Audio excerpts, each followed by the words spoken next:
नमस्कार साथियों, मैं आपका होस्ट पीटी विजय किची आपका शारीरिक शिक्षा की ऑनलाइन क्लासों में स्वागत करता हूं। साथियों, अभी तक जो हमने पढ़ा पिछली कक्षाओं के दौरान उस पर एक नज़र डाल लेते हैं। दोस्तों, इससे पहले हमने पढ़ा था अधिगम। क्या पढ़ा था? अधिगम अर्थात सीखना।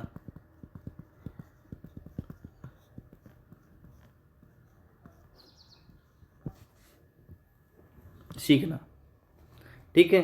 इसके अंतर्गत हमने क्या क्या पढ़ा? अधिगम किसे कहते हैं, ठीक है।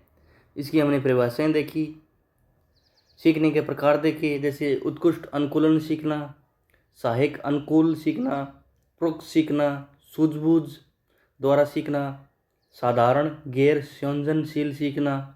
इसके बाद हमने पढ़ा संयोजनशील सीखना।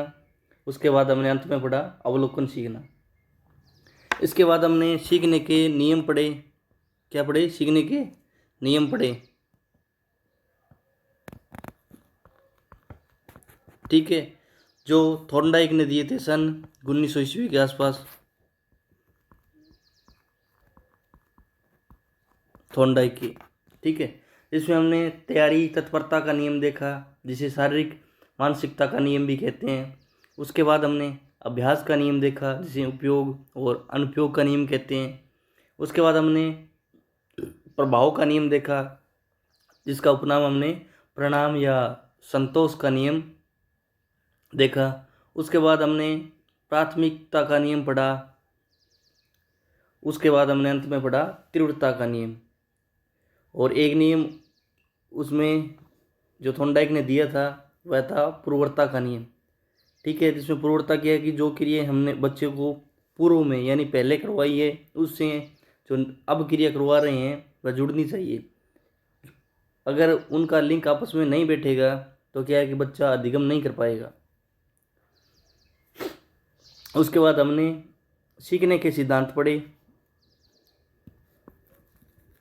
क्या पढ़े? सीखने के सिद्धांत।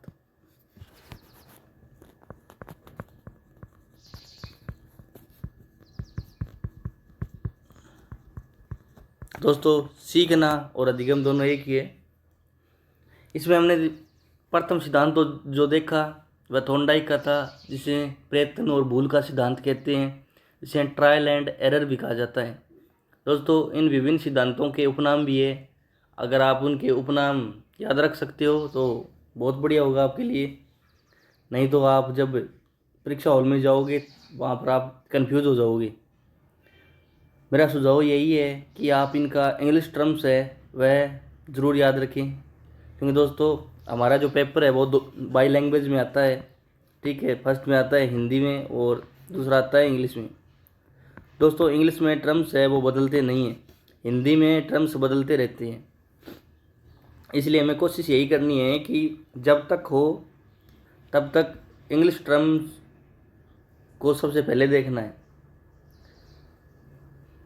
इसके बाद दोस्तों जो हमने सिद्धांत पढ़ा वह था प्राचीन अनुबंधवाद का सिद्धांत, ठीक है। इसे क्लासिकल कंडीशन थ्योरी भी कहा जाता है। क्लासिकल कंडीशन थ्योरी, ठीक है दोस्तों, ये पावलोव ने दिया था, ठीक है दोस्तों। इसमें क्या किया था उसने, किसका प्रयोग किया था? अगर आपने सिद्धांत को अच्छे से पढ़ा है आपको पता होगा कि उसने एक भूखे कुत्ते पर प्रयोग किया था। इसके बाद हमने पढ़ा था क्रिया प्रस्तुत अनुबंध का सिद्धांत। दोस्तों, क्रिया प्रस्तुत अनुबंध का सिद्धांत ये दोस्तों किसने दिया था?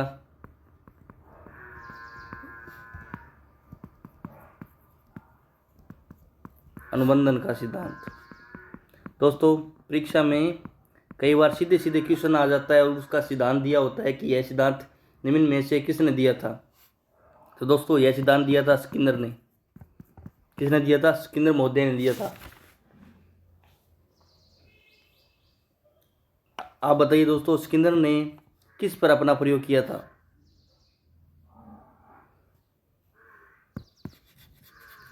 अगर आपने अच्छे से पढ़ा है तो आपको पता होगा कि स्किनर ने किस पर अपना प्रयोग किया था और सिद्धांत दिया था। अगला है दोस्तों लर्निंग करो का सिद्धांत। दोस्तों कल हमने जो हमारी पिछली कक्षा थी उसमें अंत में हमने लर्निंग करो का सिद्धांत छोड़ा था, ठीक है, और आज वहीं से हम शुरू करते हैं। दोस्तों कर्व किसे कहते हैं? दोस्तों कर्व जैसे अगर हम किसी ग्राफ के माध्यम पर किसी वस्तु के घटते बढ़ते या स्थिर क्रम को दर्शाएं तो उसे कर्व कहते हैं। जैसे देखिए दोस्तों, जब हम सीखते हैं, सीखने की क्रिया को अगर हम जब ग्राफ पर दिखाते हैं तो उसे हम कहते हैं सीखने का ग्राफ या कर्व, ठीक है, जिसे नाम दे रखा है यहाँ पर लर्निंग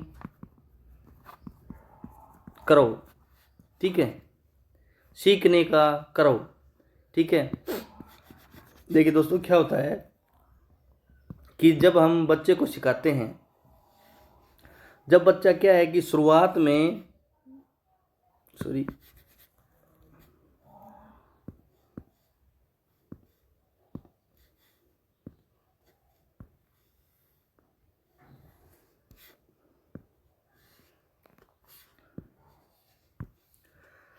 दोस्तों जब बच्चा हमारे पास शुरुआत में आता है तब क्या होता है कि उसके अंदर बहुत ज़्यादा मोटिवेशन होता है, अभी प्रेरणा होती है, उत्तेजना होती है, उसके पास बहुत ज़्यादा एनर्जी होती है और वह जोश में रहता है। तो दोस्तों जब बच्चा पहली बार अपनी क्रिया शुरू करता है तो वह बहुत तेज़ी से सीखता है। दोस्तों वह बहुत तेज़ी से सीखता है, ठीक है। उसके बाद दोस्तों कुछ समय बीतता है, उसके बाद क्या है कि बच्चा सीखना है वो धीरे धीरे क्या कर देता है, कम कर देता है, ठीक है।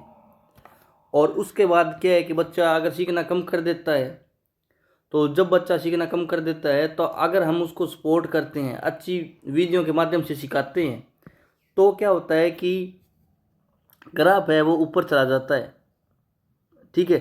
अगर हम उसका सपोर्ट नहीं करते, उसको अच्छे से नहीं सिखाते, तो यही ग्राफ है दोस्तों ऊपर ना जाकर क्या है कि नीचे चला जाता है, ठीक है। और इस प्रकार का हमारा ये कर्व है ये बनता है।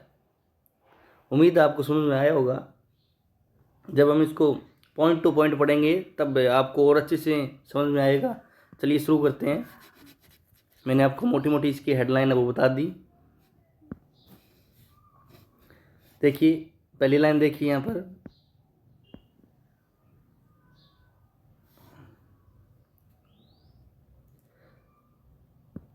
लर्निंग कर्व की जो विशेषताएं हैं वो किस प्रकार है। दोस्तों लर्निंग कर्व है वह हमारा 3 प्रकार से बनता है। उसमें पहली होती है शुरुआती सरपट और अचानक सरपट तथा प्लेट्यू।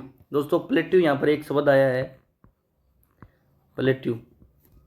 अगर आपने ज्योग्राफी पढ़ी होगी तो आपने प्लेट्यू पढ़ा होगा, जिसका अर्थ होता है हिंदी में पठार, ठीक है। ज्योग्राफी आपने पठार, पहाड़ी, पर्वत श्रृंखला, ठीक है, पर्वतमाला, पठार, ये सब चीज़ें आपने देखी होगी या पढ़ी होगी। तो उसी की भांति जो पठार होता है, पठार की आकृति किस प्रकार होती है? पठार की आकृति इस प्रकार होती है। पठार की जो पीक होती है वो सरपट होती है, ठीक है, समतल जैसी होती है। उसी भांति हमारे शारीरिक शिक्षा के अंदर जब हम बच्चे को सिखाते हैं तब क्या करते हैं, ग्राफ पर उसके जो सीखने की क्रिया है, ठीक है, जब बच्चा कितना सीखता है इस चीज़ को अगर जब हम ग्राफ पर दर्शाते हैं तो क्या होता है कि एक कर्व बनता है, ठीक है, जिसे हम लर्निंग कर्व कहते हैं। अभी आपको समझ में और अच्छे से आ जाएगा। पहली लाइन देखिए यहाँ पर, सीखने की प्रक्रिया को ग्राफ में दिखाने को लर्निंग कर्व कहते हैं, ठीक है। लर्निंग कर्व को सामान्यतः 3 भागों में बांटा जाता है। पहला है शुरुआती सरपट, फिर है अचानक सरपट, उसके बाद है प्लेट्यू, ठीक है। सीखने की क्रिया उसको 3 भागों में बांटा जाता है। उसके बाद है आरंभिक सरपट, जिसमें से पहला है आरंभिक सरपट, ठीक है, आरंभिक सरपट।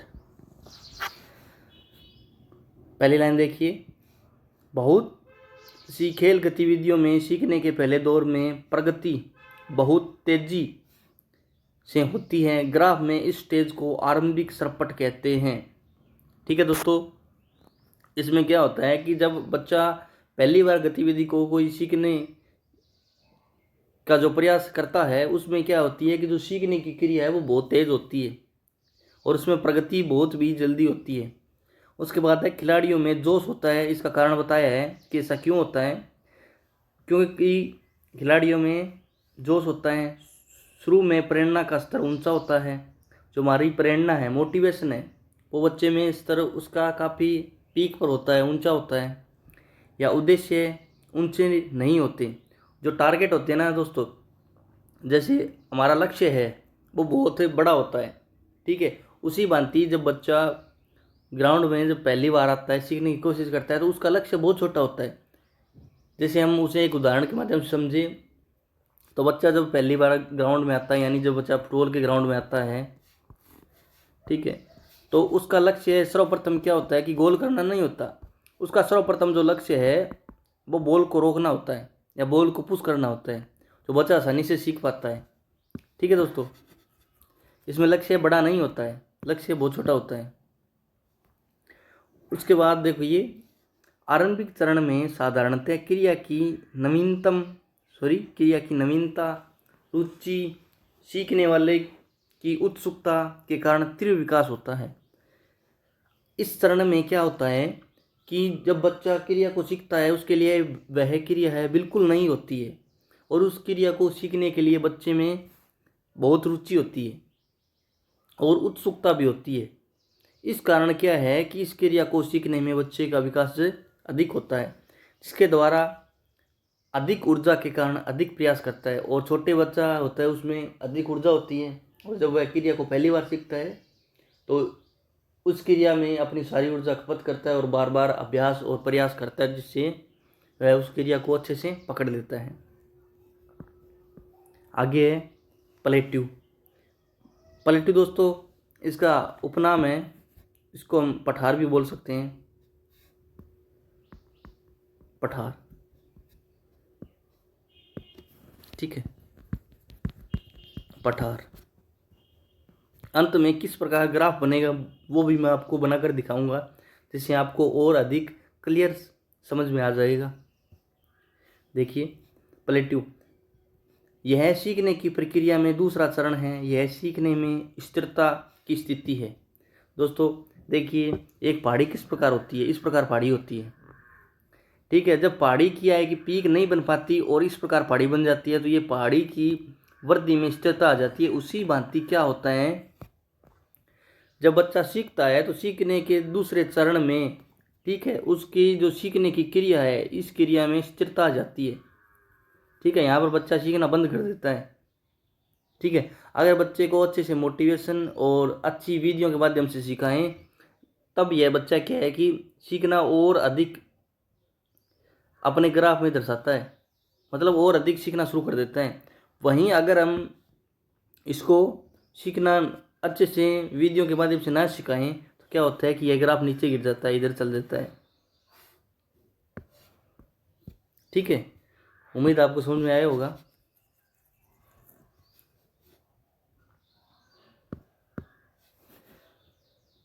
आगे देखिए, इस लाइन में सीखने की संपूर्ण प्रक्रिया में ग्राफ हमेशा एक ही दिशा और गति में ऊपर की ओर गति नहीं करता।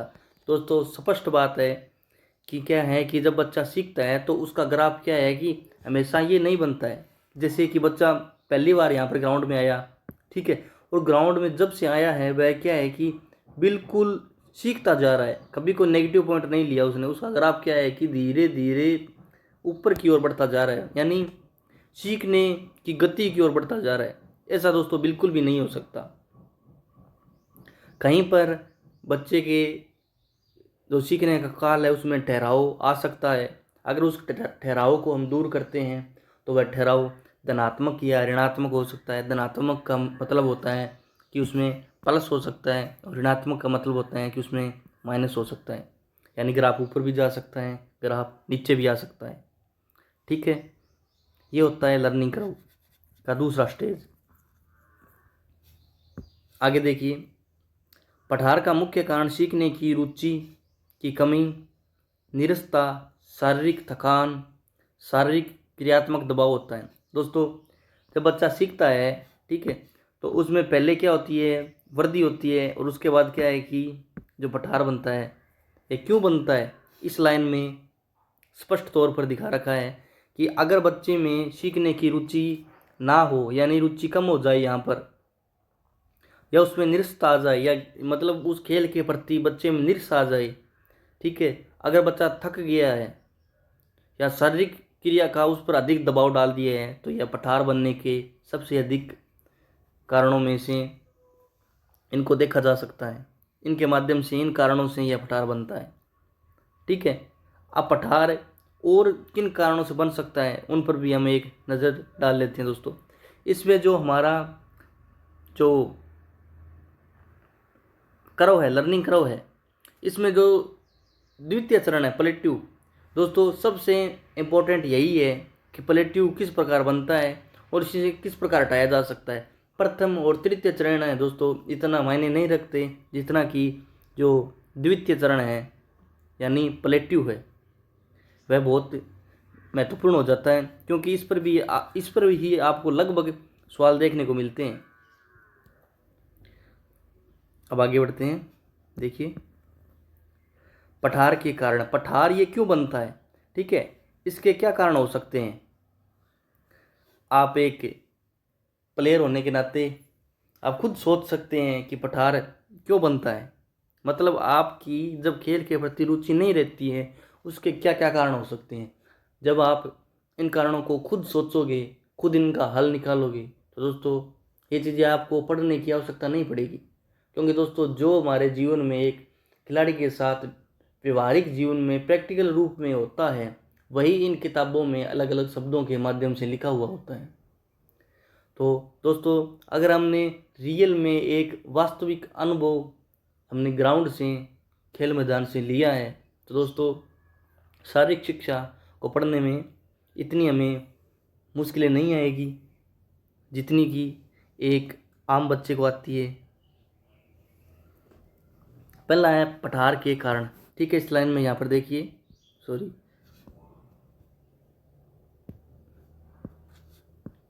यहाँ पर देखिए पठार के कारण, ठीक है। पहला है पूर्व अधिगम व नवीन अधिगम में संघर्ष। ये क्या होता है, जैसे कि मान लीजिए हम 2 वीक लेते हैं, 2 सप्ताह लेते हैं, ठीक है, इन सप्ताहों को यहाँ पर बांट लेते हैं।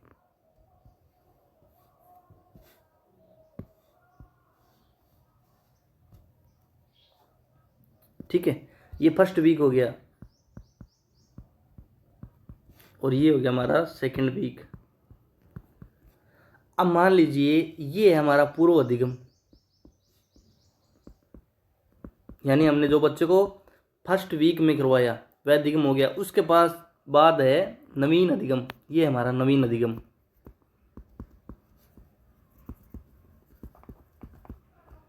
अब देखिए, अब आपको और अच्छी समझ में आएगा। फर्स्ट वीक है जो हमारा, वो क्या हो गया, पूर्व अधिगम, यानी हमने बच्चे को 1 सप्ताह की तैयारी यहाँ पर करवा दी। ठीक है, यहाँ पर बच्चे को हमने क्या करवा दी, 1 सप्ताह की तैयारी यहाँ पर हमने बच्चे को करवा दी, और ये हो गया हमारा पूर्व अधिगम। पूर्व अधिगम कब होगा, जब हम नवीन अधिगम में जाएंगे। अब बच्चा क्या है कि यहाँ पर आ चुका है, ठीक है, यहाँ पर बच्चा आ चुका है। अब हमको सेकंड वीक में बच्चे को नवीन अधिगम देना है। ठीक है, अगर फर्स्ट वीक में जो हमने बच्चे को गतिविधियाँ करवाई है वो गतिविधियाँ अगर सेकंड वीक में जो हम बच्चे को करवा रहे हैं उससे मेल नहीं खाती है या उससे नहीं जुड़ती है, तो क्या होगा कि बच्चे में सीखने का पठार बनने की बच्चे में जो पठार बनने की जो अधिक संभावना है वह व्यक्त होती है या अधिक संभावना रहती है। क्यों रहती है कि अगर जो हमने फर्स्ट वीक में बच्चे को गतिविधियां करवाई यहाँ पर, वो गतिविधियां सेकंड वीक में बच्चे से मेल नहीं खाती है या वो गतिविधियां फर्स्ट वीक से मेल नहीं खाती है, तो यहाँ पर बच्चे की जो संभावना है सीखने की वह ऋणात्मक या कम हो जाती है, यानी पठार बनने के पूरे पूरे चांस रहते हैं। अगर फर्स्ट वीक वाली गतिविधियां सेकंड वीक में मेल खाती है तो दोस्तों जो हमारा पठार है वह नहीं बनेगा और जो हमारा लर्निंग कर्व का जो ग्राफ है वो ऊपर की ओर बढ़ेगा। ठीक है, अब आपको पूर्व अधिगम मतलब पहले का अधिगम और उसके बाद जो हमने अधिगम करवाया वह अधिगम, ठीक है, इन दोनों के बीच में जो गतिविधि हमने करवाई उनका आपस में उनकी कड़ी जुड़ना ज़रूरी है, उनका मेल खाना ज़रूरी है। अगर मेल नहीं खाते हैं तो बच्चा में जो सीखने की क्रिया है उसमें पठार बनने के पूरे पूरे चांस है। उम्मीद आपको समझ में आया होगा।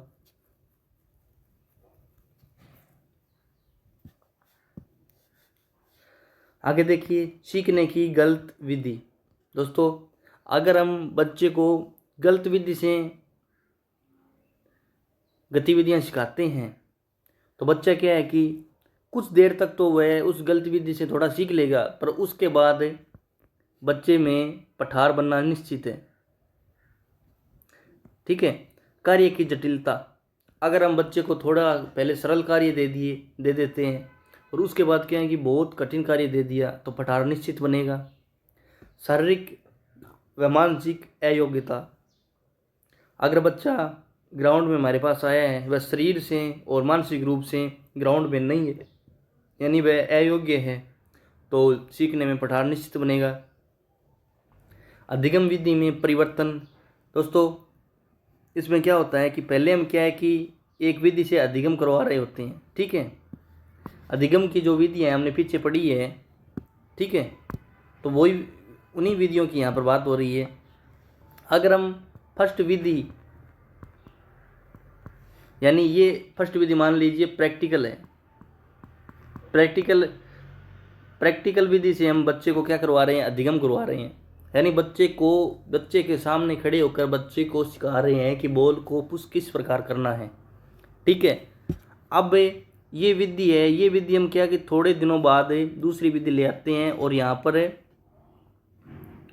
दूसरी विधि रख देते हैं। ठीक है। जैसे कि हमने यहाँ पर रख दी जो यहाँ पर रख देते हैं, मान लीजिए यानी पढ़कर सीखना,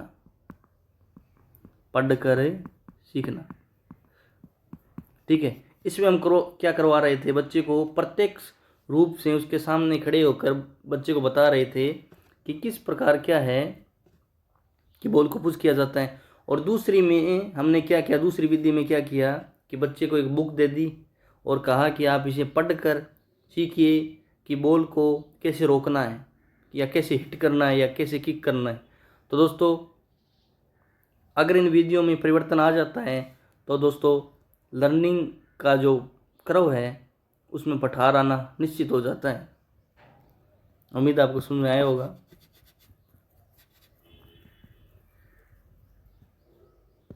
आगे देखिए, अपरिपक्वता। ठीक है। अपरिपक्वता, इसमें क्या होता है कि बच्चे क्या जो सीखना है, ठीक है, पहले स्टेज में क्या है कि बच्चे के जो सीखने की क्रिया है, ठीक है, वह है क्या है कि परिपक्व होता है।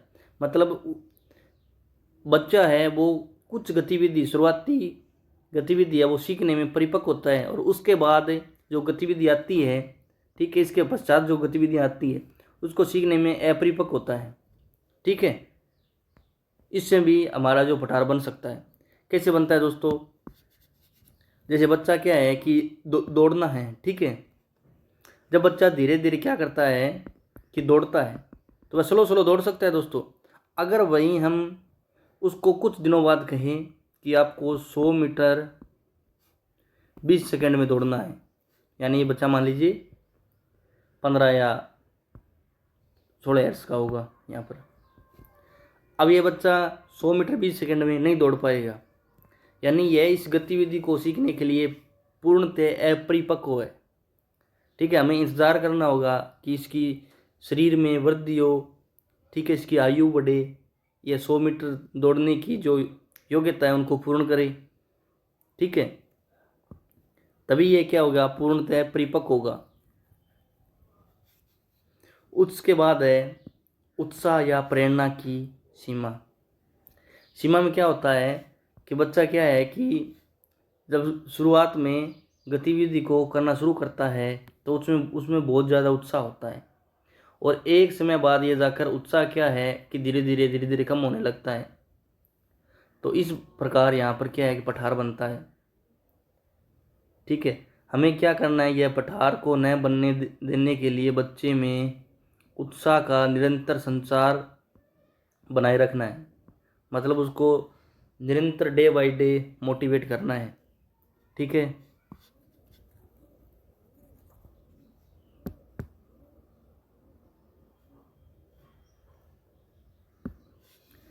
सीखने में पठार का निराकरण। दोस्तों ये बात हमें यह बताती है कि अगर बच्चे में पठार बन जाता है, ठीक है, उसका सीखने का जो पठार बन चुका है, उसके बाद उस पठार को तोड़ने के लिए, ठीक है, या उस पठार को बाईपास करने के लिए हमें क्या करना चाहिए, किन चीज़ों का सहारा लेना चाहिए, बच्चे में क्या विशेष रूप से, मतलब बच्चे में किन विशेष रूपों में उस पर ध्यान देना चाहिए, ठीक है, किन किन गतिविधियों या किन किन क्रियाओं के माध्यम से उसमें पठार बना है, ठीक है, उनको हमें टारगेट करना चाहिए। सबसे पहले देखिए, रोचक एवं उत्तम शिक्षण विधियों का प्रयोग। हमें इस प्रकार की शिक्षण विधियाँ चुननी है जो क्या हो, बहुत ज़्यादा रोमांचित हो, ठीक है, और सबसे अच्छा सीखने पर जोर देती हो। इस प्रकार की गतिविधियों को हमें चुनना है। दूसरा है प्रशिक्षण के बीच में विश्राम देना।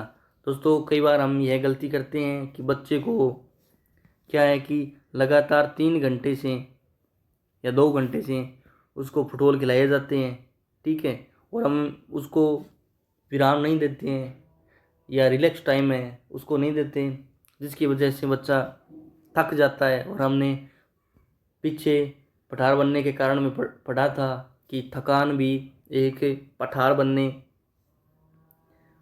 का मुख्य कारण है। ठीक है। तो हमें क्या करना है कि बच्चे को निरंतर अंतराल के बाद, यानी बच्चे ने 40 मिनट तक गतिविधि कर ली, उसके बाद हमें बच्चे को 10 मिनट का क्या करना है, अंतराल देना है, यानी रिलैक्स टाइम देना है, विश्राम देना है। ठीक है। उसके बाद फिर से गतिविधि बच्चा शुरू कर सकता है और यह गतिविधि निश्चित ही वृद्धि के रूप में होगी, यानी इसमें बच्चा सीखना है, उसको प्रगति के रूप में प्रदर्शित करने का पूरा पूरा प्रयास करेगा। आगे है अधिगम के उचित वातावरण की व्यवस्था। दोस्तों जब बच्चा सीख रहा है तो उसके आसपास का जो वातावरण है वो उचित होना चाहिए, व्यवस्थित होना चाहिए, अच्छा होना चाहिए। ये नहीं है कि हम बच्चे को कुछ गतिविधि है वो सिखा रहे हैं, ठीक है, और उसी दौरान एक व्यक्ति आता है उसको डीमोटिवेट करके चला जाता है, ठीक है, उसका जो जोश है उसको तोड़ देता है, या जहाँ पर हम सिखा रहे हैं वहाँ पर बहुत ज़्यादा शोर सरपट है जिसकी वजह से बच्चा अच्छे से हमारी कमांड को नहीं सुन रहा है। ठीक है। तो इस प्रकार का जो वातावरण है वो बच्चे के सीखने के क्रम में बहुत मायने रखता है। अगर सीखने की जो विधियाँ हैं, जैसे मान लीजिए हम जहाँ पर सिखा रहे हैं वहाँ पर क्या है कि उस ग्राउंड में बहुत ज़्यादा खड्डे हैं, ठीक है, कंकर है, तो उसमें क्या होगा कि बच्चा जब अधिगम कर रहा होगा तो गिर भी सकता है और उसे विभिन्न प्रकार की चोटें भी लग सकती है, जिसकी वजह से बच्चा अगली बार ग्राउंड में आने से डरेगा और उसके अधिगम का जो पठार है वो ऋणात्मक होने यानी नीचे गिरने के पूरे पूरे चांस है या पठार भी बन सकता है। ठीक है। तो बच्चे का जो सीखने का वातावरण है वह उचित होना चाहिए। आगे चलते हैं।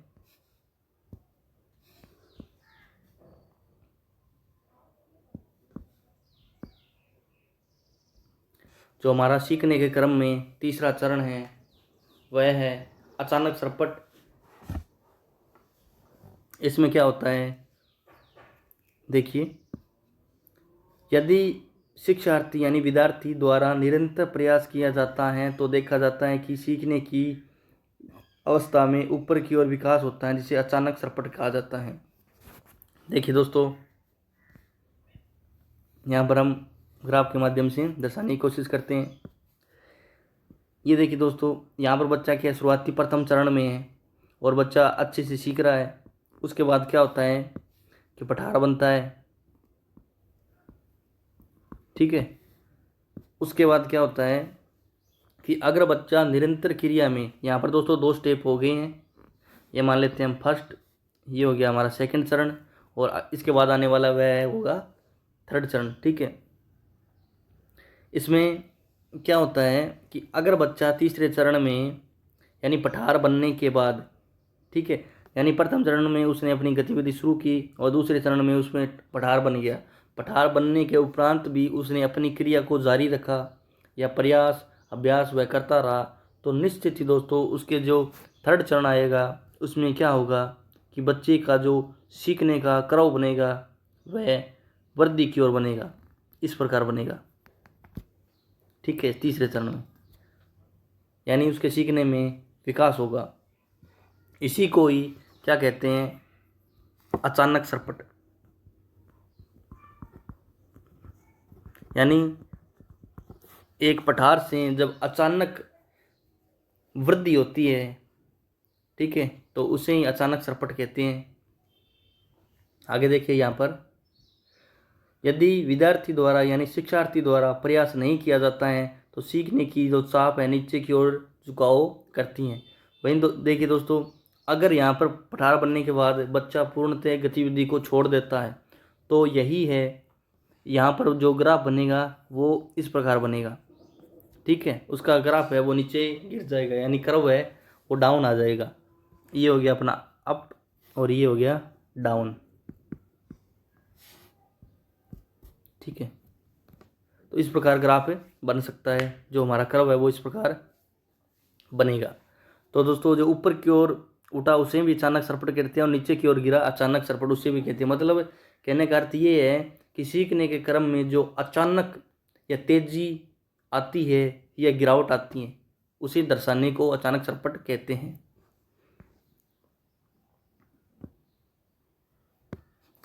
आगे देखिए, किसी भी लर्निंग क्रम में प्लेट्यू के बाद अचानक तेजी से कर्व बढ़ता है, यानी पठार के बाद अचानक से कर्व बढ़ता है, जिससे पता चलता है कि ज्ञान में वृद्धि हुई। अगर ये ग्राफ बनेगा तो ज्ञान में निश्चित ही वृद्धि होगी, अगर ये ग्राफ बनेगा तो ज्ञान में निश्चित ही गिरावट होगी। ठीक है, चलता है कि ज्ञान में वृद्धि हुई है या नई प्रेरणा के कारण होता है। अगर ज्ञान में वृद्धि होती है तो उसमें नई प्रेरणा, जो हमने अचानक सरपट को तोड़ने वाले जो कारण हैं उनको अगर हम लागू करते हैं, यानी अचानक सरपट जिससे घटता है, यानी अचानक सरपट से वृद्धि की ओर हम जाते हैं, वो हमने पीछे कारण पढ़े। ठीक है, जिसमें क्या था, जो सीखने के पठार का निराकरण करते हैं उसमें था रोचक एवं उत्तम शिक्षण विधियों का हम प्रयोग करते हैं, परीक्षण के बीच बच्चे को अच्छा विश्राम देते हैं, प्रोत्साहन देते हैं, उसको मोटिवेट करते हैं, अभिप्रेरणा देते हैं, अधिगम की उचित वातावरण की व्यवस्था करते हैं। तो क्या होता है कि बच्चे के ज्ञान में इससे वृद्धि होती है और पठार है वो धनात्मक बनता है। ये दोस्तों धनात्मक पठार है, धनात्मक है। और ये जो नीचे वाला है ये है हो गया आपका ऋणात्मक। ठीक है, यहाँ पर देखिए, नई प्रेरणा के कारण वृद्धि होती है। ऐसा इसलिए भी होता है क्योंकि रुकावटें हटा दी जाती हैं, यानी पठार बनने की जो रुकावटें थी उनको हटा दी जाती हैं। अब सीखने वाले का रुझान यानी बच्चे का रुझान पहले से अधिक स्पष्ट और अच्छा हो गया है, जिससे बच्चे का जो कर्व है वह धनात्मक बनता है। उम्मीद आपको ये समझ में आया होगा। लर्निंग कर्व के प्रकार, ठीक है, पहला है दोस्तों धनात्मक लर्निंग कर्व। दोस्तों मैंने ये आपको पीछे जो लर्निंग कर्व के जो विशेषताएं देखी उसमें आरंभिक सरपट, ठीक है, प्लेट्यू और अचानक सरपट, ठीक है, इनमें थोड़े थोड़े बता दिए है कि क्या होता है, धनात्मक किसे कहते हैं, ऋणात्मक किसे कहते हैं। जब दोस्तों हमारा जो कर्व है, ठीक है, वो क्या होता है कि ऊपर की ओर बढ़ता है यानी प्लस होता है तो उसमें बोलते हैं धनात्मक। ठीक है, इसको अप भी बोलते हैं। और जब दोस्तों हमारा जो ग्राफ है वो नीचे की ओर जाता है, ठीक है, ऐसे बनता है तो इसको बोलते हैं ऋणात्मक। और इसको इंग्लिश में आप याद रखिए डाउन। ठीक है, इस प्रकार होता है। चलिए इनकी थोड़ी थोड़ी विशेषताएं समझ लेते हैं।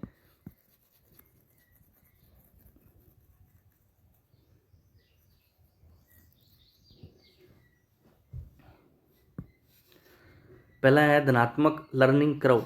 आरंभ में कम अधिगम, अंत में तीव्र व अधिगम होता है। ठीक है दोस्तों, क्या होता है? प्रारंभ में कम अधिगम होता है, अंत में तीव्र व अधिगम होता है, अधिक अधिगम होता है। दोस्तों ये शब्द इसी प्रकार के हैं। देखिए, आरंभ में बच्चे को क्या होता है कि अधिगम होता है वो कम होता है, इस प्रकार होता है, और अंत में जो अधिगम होता है वो इस प्रकार होता है। इसे धनात्मक लर्निंग कर्व कहते हैं। ठीक है, सीखने का यह चरण बाद की सिखलाई का आधार बनता है। यानी हमने बच्चे को पहले क्या सिखाया इस चरण में, और उसके बाद हमने बच्चे को क्या सिखाया, इस चीज़ का जो यहाँ पर आधार बनता है, ठीक है, वो ही इस चीज़ को बताता है कि बच्चे का जो लर्निंग कर्व है वह धनात्मक बनेगा या ऋणात्मक बनेगा। ठीक है, यहाँ पर देखिए, शुरू के चरण की सुस्त चाल से पता चलता है कि जो विकास हो रहा है वह कर्व पर नहीं आ रहा। यानी कई बार क्या होता है कि जो बच्चे शुरुआत में सीखते हैं वो ग्राफ पर नहीं आ पाते हैं। किस प्रकार नहीं आ पाते हैं? जब ग्राफ बनता है, ठीक है, तो वह ग्राफ शुरुआत में इस प्रकार बनता है। ठीक है, इसको हम ग्राफ के माध्यम से इतनी माइक्रो नज़र से नहीं देख पाते हैं। ठीक है, ये देखिए, शुरू के चरण में सुस्त चाल से पता चलता है कि जो विकास हो रहा है वह कर्व पर नहीं आ रहा। यानी जो हमारा ग्राफ है वह कर्व पर नहीं आ रहा, यानी एक सीधी रेखा में हो रहा है। ठीक है, आगे देखिए, ये बदलाव इस प्रकृति के हैं जो सीखने वाले के भीतर हो रहे हैं तथा तब तक सामने नहीं आते जब तक अनुभव से वह इकट्ठे न हो जाए तथा सिखलाई विशेष बनावट पर संरचना में न बदल जाए।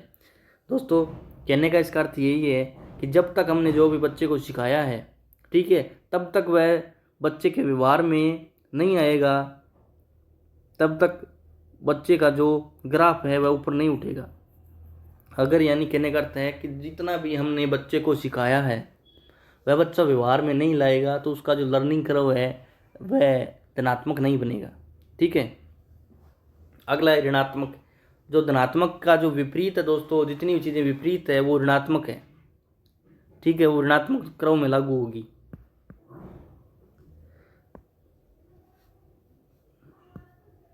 ऋणात्मक लर्निंग कर्व। जब शुरू के चरण में सिखलाई की वृद्धि दर बाद के चरण से अधिक है तब लर्निंग कर्व ऋणात्मक संवेग वाला होता है। ध्यान दीजिएगा, जब शुरू के चरण में सिखलाई की वृद्धि दर बाद के चरण से अधिक है तब लर्निंग कर्व ऋणात्मक संवेग वाला होता है। प्रारंभ में जोश तथा पुरानी सिखलाई के कारण शुरू में लर्निंग कर्व में सर्वाधिक लाभ दिखता है। जब इसका उत्साह ठंडा पड़ता है तो कर्व नीचे की ओर आने लगता है। ठीक है, शुरुआत में क्या होता है कि कर्व है वह ऊपर बढ़ता है। ठीक है, और उसके बाद क्या है कि कर्व धीरे धीरे क्या है कि नीचे आने लगता है। ठीक है, इसमें अध्यापक व कोच को पुरस्कार आदि देकर उत्साह को बढ़ाना चाहिए तथा लगातार सिखलाई हेतु का फीडबैक देना चाहिए। मतलब बच्चे ने कितना सीखा उसका फीडबैक लेना चाहिए और बच्चे को किन सुधारों की आवश्यकता है बच्चों को उस पर ध्यान, बच्चे के ऊपर उस शिक्षक को ध्यान देना चाहिए। ठीक है,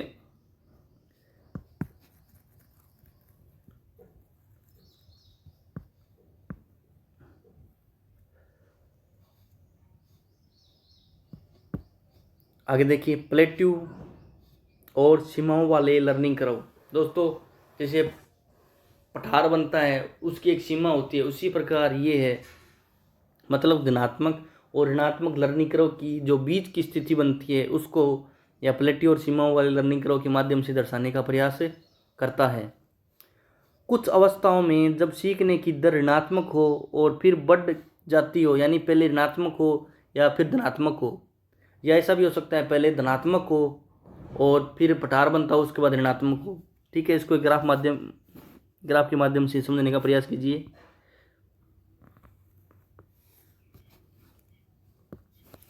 ठीक है, पहले ये मान लेते हैं कि धनात्मक है। ठीक है, यहाँ तक धनात्मक है, उसके बाद यहाँ से यहाँ तक क्या बन जाता है, पठार बन जाता है।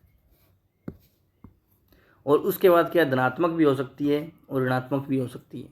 ठीक है। कुछ अवस्थाओं में जब सीखने की दर ऋणात्मक हो और फिर बढ़ जाती है, यदि अभ्यास जारी रखा जाए तब बनेगा ये ग्राफ। ठीक है, धनात्मक।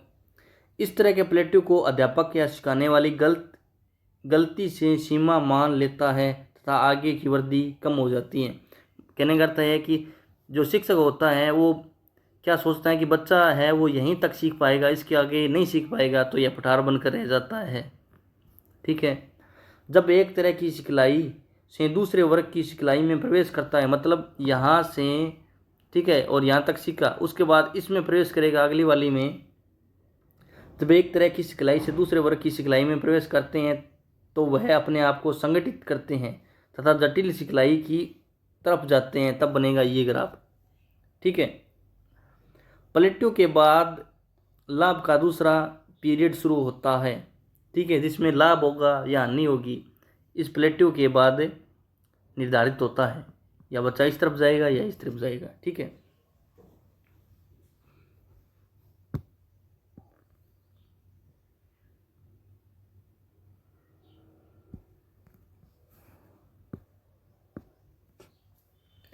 आगे पर्सनैलिटी, व्यक्तित्व। ठीक है। एक शिक्षक का दोस्तों, एक शारीरिक शिक्षक का पर्सनैलिटी कैसी होनी चाहिए, आप खुद सोच कर देखिए। उम्मीद आप सोच पा रहे हों। ठीक है। व्यक्तित्व शब्द लैटिन भाषा के पर्सोना से लिया गया है, जिसका अर्थ होता है मुखौटा। मुखौटा जैसा आपने देखा होगा कि बच्चे क्या करते हैं, जैसे स्पाइडरमैन का, शक्तिमान का, जैसे मुखौटा लगाते हैं ना, और जैसा स्पाइडरमैन करता है उसी की भांति क्रिया करने की चेष्टा करते हैं।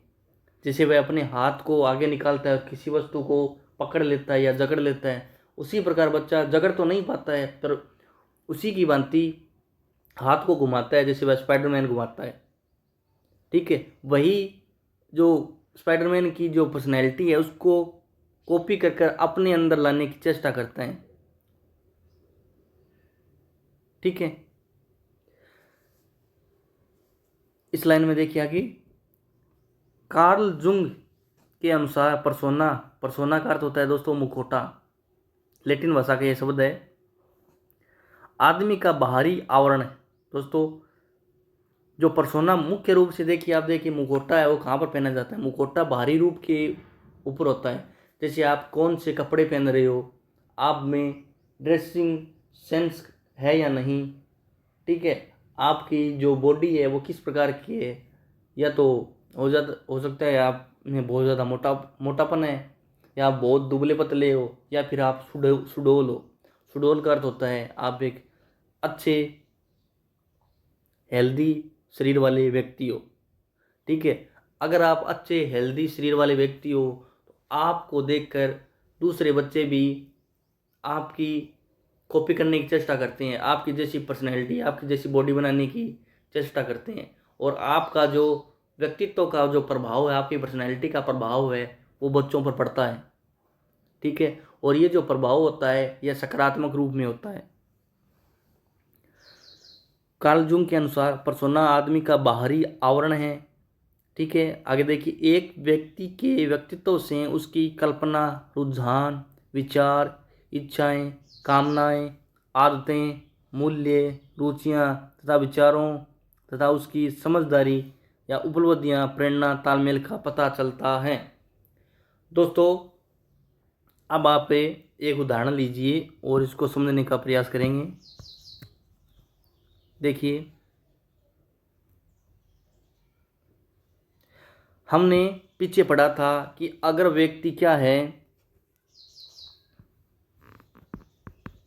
ठीक है, मान लीजिए व्यक्ति क्या है कि बहुत ज़्यादा दुबला पतला है, तो आप खुद सोचिए उसका स्वभाव कैसा होगा, उसकी कल्पनाएं कैसी होगी। वह बहुत ज़्यादा चिड़चिड़ा होगा। ठीक है। वह दूसरों से बात नहीं करेगा। ठीक है। वह अकेला रहना पसंद करेगा। ठीक है। उसकी इच्छाएं वह कैसी होगी, वह किस प्रकार की कामना करता होगा। ठीक है। उसकी आदतें कैसी होगी, उसकी रुचियाँ कैसी होगी। आप खुद सोच कर देखिए, जो हमने पीछे पढ़ा था व्यक्तित्व के आधार, ठीक है, जिसमें हमने अलग अलग विद्वानों के शरीर के जो वर्गीकरण हमने पढ़े थे, ठीक है, मोटा है, पतला है, मैक्रो है, माइक्रो है, ठीक है, इस प्रकार के जो हमने पढ़े थे, ये बताते हैं कि व्यक्ति किस प्रकार का होता है। ठीक है, अगर व्यक्ति मोटा है तो वह अपने आप में खुश रहता है, खाने पीने चीज़ों पर अधिक ध्यान देता है, दुनिया में क्या हो रहा है उसको कोई फर्क नहीं पड़ता है। ठीक है, उसी भांति ये दिखा रहा है कि एक व्यक्ति है, उसकी पर्सनैलिटी किस प्रकार की हो सकती है। ठीक है, उसकी रुचियाँ किस प्रकार की हो सकती है। ठीक है, ये उसके पर्सनैलिटी से पता चलता है, यानी उसके बाहरी आवरण से पता चलता है। आप देखिए दोस्तों, एक बिजनेसमैन है, ठीक है, तो बिजनेसमैन क्या होता है, आप अपने मस्तिष्क में सोचिए कि एक बिजनेसमैन व्यक्ति है, ठीक है, उसका बाहरी आवरण कैसा होगा। उसके सूट बूट होंगे, ठीक है, अच्छा कोट पैंट होगा, हाथ में बैग होगा, एक बढ़िया गाड़ी होगी, ठीक है, उसके बॉडीगार्ड होंगे। इस प्रकार आप उस बिजनेसमैन की पर्सनैलिटी को सोच पा रहे होंगे। ठीक है, उसी भांति देखिए, जब हम बोलते हैं कि एक फुटबॉलर है, तो आपके दिमाग में क्या आता है कि उसके हाफ निकर है, हाफ बाजू टी शर्ट है, ठीक है, घुटनों तक वाली जो सॉक्स हैं, और जो फुटबॉल खेलने वाली किट है। इस प्रकार की छवि आपके दिमाग में आएगी, और उसका जो बॉडी है वो पूर्णतः सुडौल काय है, यानी पूर्णतः स्वस्थ है, वह किसी भी प्रकार की गतिविधि करने में सक्षम है। तो यह क्या होता है कि व्यक्ति की जो बाहरी पर्सनैलिटी होती है वो इसको दर्शाता है। ठीक है,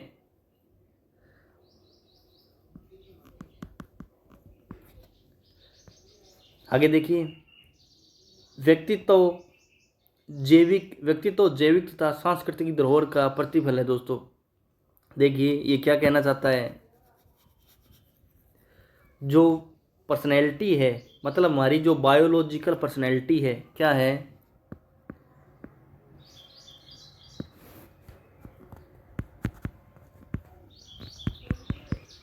बायोलॉजिकल पर्सनैलिटी।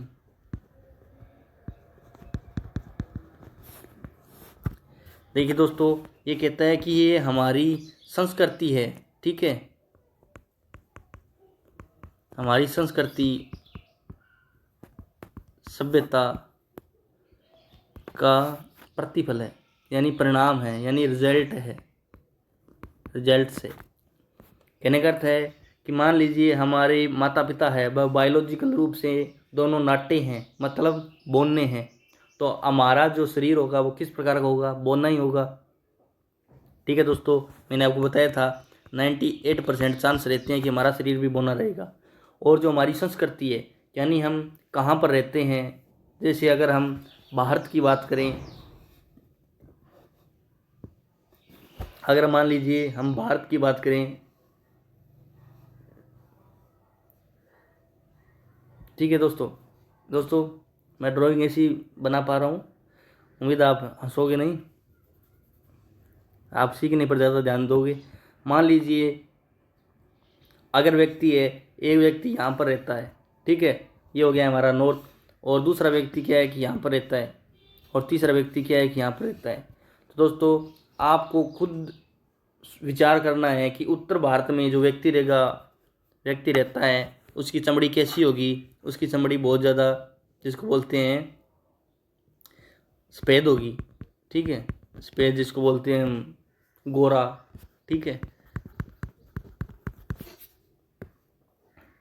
और जो देखिए जो मध्य भारत में रहता है, जैसे क्या है कि दक्षिणी राजस्थान हो गया, ठीक है, गुजरात, मध्य प्रदेश, बिहार, अरुणाचल प्रदेश, इन पर जो यहाँ पर जो लोग रहते हैं वो क्या होंगे, अत्यधिक सूर्य की धूप के कारण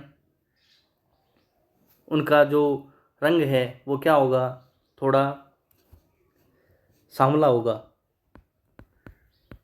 या उसको काला भी बोल सकते हैं थोड़ा। अगर वही दक्षिण भारत की बात करें तो मध्य भारत की तुलना में वह और अधिक सांवला होगा। ठीक है, आज भी देखिए दोस्तों, जो सॉरी दक्षिणी भारत की बात कर रहा हूँ मैं, यहाँ पे दक्षिण भारत की बात कर रहा हूँ। आज भी देखिए दक्षिण भारत में क्या है कि जब रिश्ते नाते बनाए जाते हैं तो वहाँ पर जो प्रथम जो प्राथमिकता दी जाती है वो किसको दी जाती है कि लड़की के संस्कार क्या होना चाहिए, कि लड़की क्या हो, सांवली हो, क्या हो, सांवली हो। ठीक है, लड़की संस्कारी हो। ठीक है, लड़की स्वर्ण स्वर्ण गुण संपन्न हो। ठीक है, और लड़की क्या हो, मानसिक या शारीरिक रूप से स्वस्थ हो। इन गुणों की महत्ता दी जाती है। क्यों दी जाती है दोस्तों? अगर ये सारे गुण महिला में होंगे तो दोस्तों वह एक हार्ड वर्कर होगी, यानी वह कठिन कार्य करने में सक्षम होगी। अगर वह सांवली है खुद आप सोचिए, अगर वह हार्ड वर्क करेगी तो उसका रंग कैसा होगा, सांवली। इसीलिए वह इस बात को डिमांड देते हैं कि लड़की क्या हो, सांवली हो।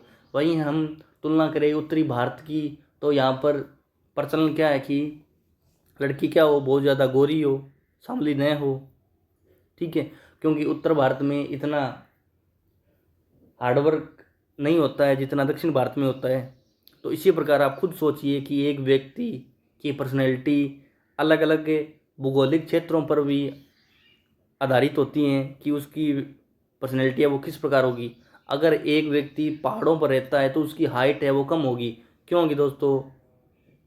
ये पहाड़ी क्षेत्र में ऊपर नीचे जब पहाड़ी पर कोई जाता है, ठीक है, तो अधिक हाइट के होने के कारण वह बैलेंस अच्छे से नहीं बना पाता है। ठीक है, इसी वजह से देखिए आप पहाड़ी क्षेत्र में रहने वाली जो जनजातियां हैं वह बहुत ज़्यादा बोनी होती है। ठीक है, जैसे एक्सिकिमो है, भील है, मीणा है, ग्रासिया है। आप देखिए इनकी शारीरिक संरचना है वो कैसी होगी और इसकी पर्सनैलिटी भी किस प्रकार की होती है। दोस्तों, जो हमारा वातावरण है, ठीक है,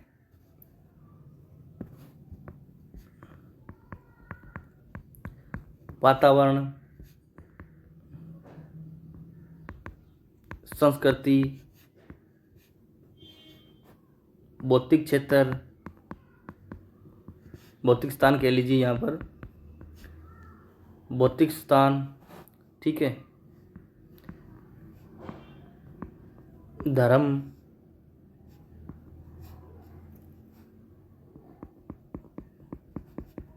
रीति रिवाज एवं परंपराएं। ठीक है दोस्तों, ये 500 चीज़ें हैं, ये भी हमारी पर्सनैलिटी पर बहुत अधिक तक प्रभाव डालती हैं। अगर वातावरण ठंडा होगा या वातावरण ज़्यादा गर्म होगा तो वहाँ पर व्यक्ति का रंग है वो कैसा होगा।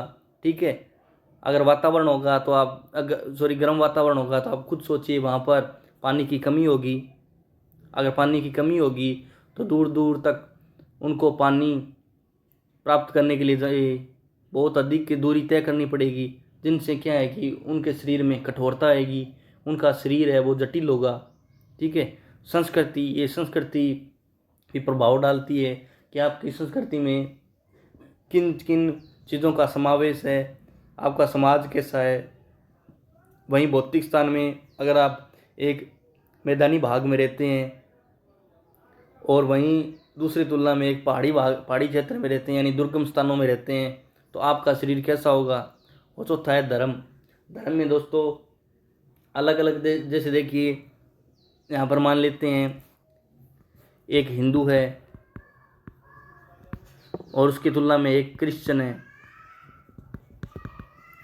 आप दोनों के शरीर में तुलना कर सकते हो कि क्रिश्चियन का जो डीएनए है वो किस प्रकार का होता है, कि उसके जो बाल हैं वो काले होते हैं क्या? नहीं, उसके सफ़ेद या भूरे होते हैं।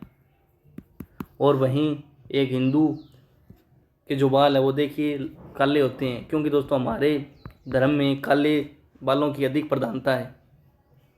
5वां है रीति रिवाज एवं परंपराएं। इनमें क्या होता है कि मान लीजिए हमारे समाज में मांस मच्छी का जो सेवन है, ठीक है, उस पर किसी भी प्रकार की रुकावटें नहीं हैं, तो हमारा जो शरीर है वो देखिए कैसा होगा। अगर वहीं हम केवल प्राकृतिक खाद्य वस्तुओं पर निर्भर है तो हमारा शरीर किस प्रकार का होगा, आप खुद तुलना कर सकते हो। ये भी हमारी जो पर्सनैलिटी है उस पर प्रभाव डालते हैं।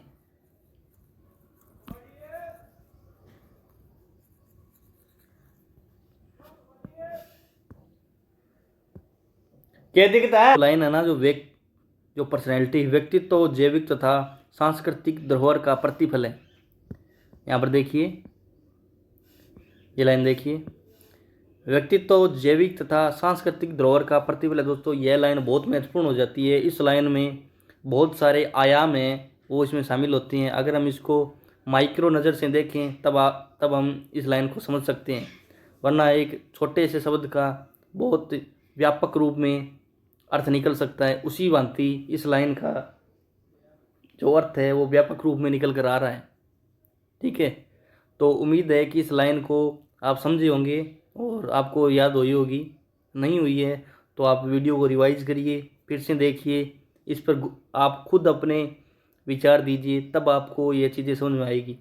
जब तक आप चीज़ों को अपने आत्मसात नहीं करोगे तब तक आप कन्फ्यूजित होते रहोगे।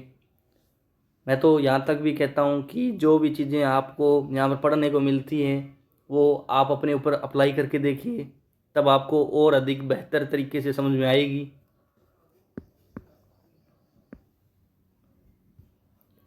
आगे देखिए, व्यक्तित्व तो वह तरीका है जिसके द्वारा व्यक्ति खुद को वातावरण के साथ तालमेल बिठाता है तथा प्रतिक्रिया व्यक्त करता है।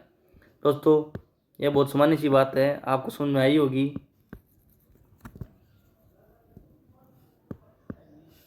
क्या होता है कि हमारा जो पर्सनैलिटी है, ठीक है, जब हम किसी भी वातावरण में जाते हैं, जैसे हम मैदानी भाग से दुर्गम स्थानों में गए, तब हम क्या करते हैं कि हमारा जो पर्सनैलिटी है उसको हम चेंज कर लेते हैं।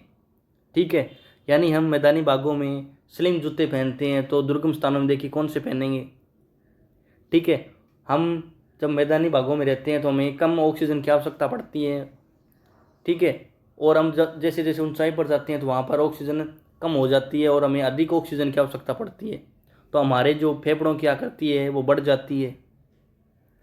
ठीक है, हमारा शरीर है वो थोड़ा कठोर होने लगता है दुर्गम स्थानों में, तो हमारा जो पर्सनैलिटी पर जो वातावरण आता है, ठीक है, हम अपनी पर्सनैलिटी को उस वातावरण के अनुरूप ढाल लेते हैं, यानी हम अपनी पर्सनैलिटी को चेंज कर लेते हैं।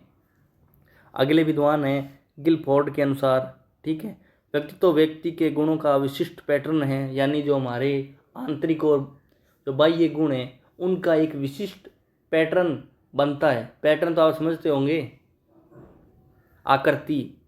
ठीक है, उनका एक विशिष्ट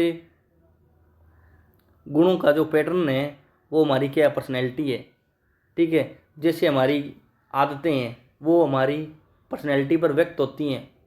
जैसे हमारी आदत है मजाक करना, तो हम जब दो व्यक्तियों या झुंड में जाकर हम अपनी बात को एक मजाक के रूप में प्रदर्शित करते हैं, तो आपकी पर्सनैलिटी है वो उन लोगों के बीच में किस प्रकार की बनेगी, आप खुद सोच कर देखिए। अगला इसमें देखिए, व्यक्तित्व तो व्यक्ति की मनोदैहिक अवस्थाओं, मनोदैहिक यानी मन की जो दैहिक अवस्थाएं हैं का गत्यात्मक संगठन है। ठीक है, जो निरंतर गति करती है उनका संगठन है। जैसे आप क्या करते हैं कि आपके मन में कभी क्या विचार आता है, कभी क्या विचार आता है, अलग अलग कल्पनाओं में खोए रहते हो। ठीक है, जो आपकी मन की जो स्थिति है वो बदलती रहती है। जैसे हम भोजन के रूप में ले लेते हैं इसको, एक उदाहरण से समझते हैं भोजन। ठीक है, देखिए कभी आपका मन करता है कि पिज़्ज़ा खाएं, कभी करता है बर्गर का, कभी करता है कि थोड़ी बिरयानी भी खा लें। ठीक है, तो ये आपकी जो मन की दैहिक स्थिति है वो गत्यात्मक होती रहती है, यानी गति करती रहती हैं, यानी बदलती रहती हैं। ठीक है, इन सभी का जो संगठन है, जो जैसे इन सभी का जो योग है, जिस जिस प्रकार से आपकी बदली है, ठीक है, वह आपकी पर्सनैलिटी पर व्यक्त होती है। किस प्रकार होती है? जैसे आप अपने दोस्तों के साथ या अपने रिश्तेदारों के साथ कहीं होटल वगैरह में जाते हो, तब आपको वो पूछते हैं कि आप क्या खाना चाहोगे, आप किन चीज़ों को पसंद करोगे। तब आप कभी सोचते हो क्यों ना मटर पनीर बना लें, मटर पनीर ऑर्डर कर देते हैं। कभी सोचते हो नहीं कढ़ाई पनीर, कभी कुछ भी कभी कुछ भी। इस प्रकार आपके दिमाग में क्या है कि आपके मन की जो अवस्था है वो परिवर्तित होती रहती है, ठीक है, यानी वो गति करती रहती हैं और आप फाइनली डिसीजन पर पहुंचते हो। यानी आप तो क्या पहुंचते हो, जो आपको दोस्त है वही पहुंचते हैं, वो कहते हैं ये कुछ नहीं खाएगा, ठीक है, और आपको वहाँ से भूखा ही ले आते हैं। उम्मीद है ऐसा आपके साथ कभी हुआ होगा।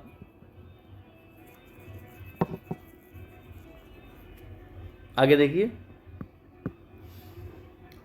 जो वातावरण के साथ उसके अपूर्व समायोजन का निर्धारण करता है, ठीक है। अपूर्व, अपूर्व मतलब का अर्थ हो गया जो वर्तमान में है, ठीक है। उसके साथ आपके साथ जो भी चीज़ें हैं, आपके सामने जो भी चीज़ें खाने को मिली है, आप उनके साथ क्या करते हो, समायोजन करते हो, ठीक है। मतलब यानी कहने का अर्थ ये है कि जो भी मिल रहा है उसको खा लो। और इस प्रकार की आपकी जो छवि बनकर आती है वो आपकी पर्सनैलिटी होती है।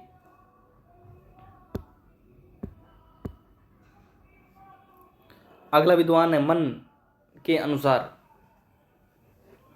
ये दोस्तों वो मन नहीं है जो हमारे अंदर होता है, ये मन एक महान विद्वान है, हमारी तरह नहीं है।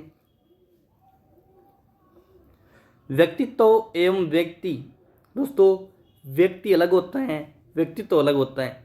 व्यक्ति एक शारीरिक और मानसिक संरचनाओं का योग होता है, और जो व्यक्तित्व है वो हमारे आंतरिक व बाह्य गुणों का योग होता है, ठीक है। यानी व्यक्तित्व के ऊपर व्यक्ति के ऊपर व्यक्तित्व बनता है।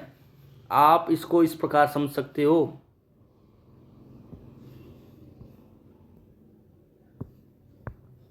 देखिए जो ये छोटा गोला है ना, ये है व्यक्ति, ठीक है, और इसके ऊपर जो बड़ा गोला है ना वो है व्यक्तित्व, ठीक है ना, समझ रहे हो। अगर व्यक्ति नहीं होगा तो व्यक्तित्व भी नहीं बनेगा, समझ रहे हो। कि आप व्यक्ति और व्यक्तित्व में कंफ्यूजन हो जाओ।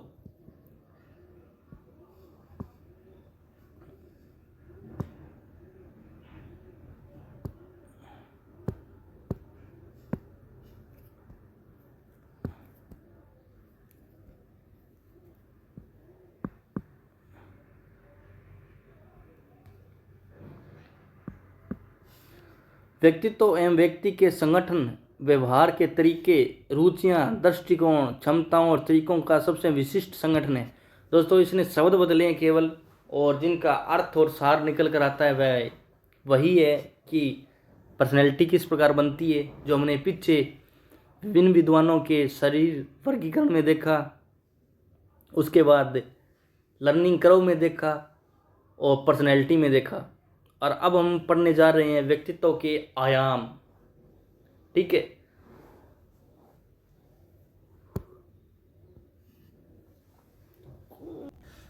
व्यक्तित्व के आयाम, ठीक है, इसको बोलते हैं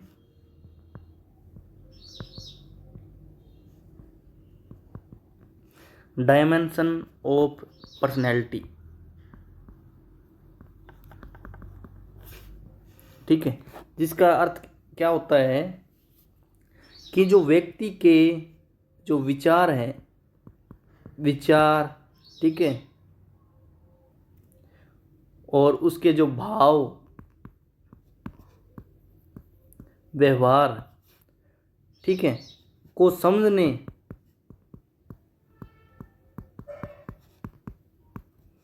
की जो प्रक्रिया है वही व्यक्तित्व के आयाम हैं। प्रक्रिया वही व्यक्तित्व के आयाम हैं।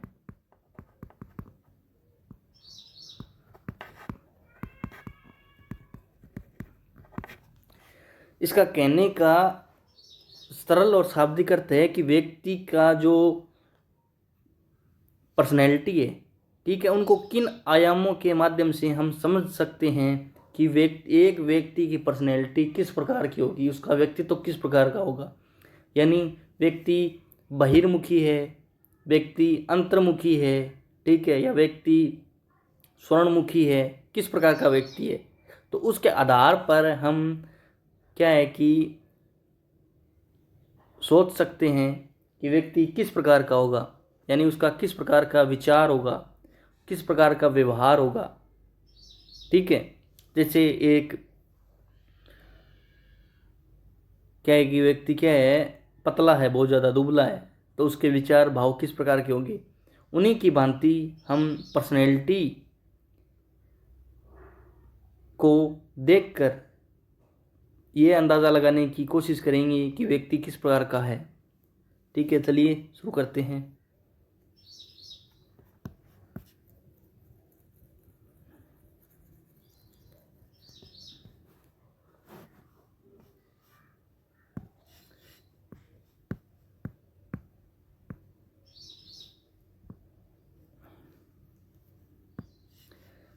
पहली लाइन देखिए, मानवीय व्यक्तित्व का सबसे प्राथमिक आयाम शरीर है, शरीर संरचना है।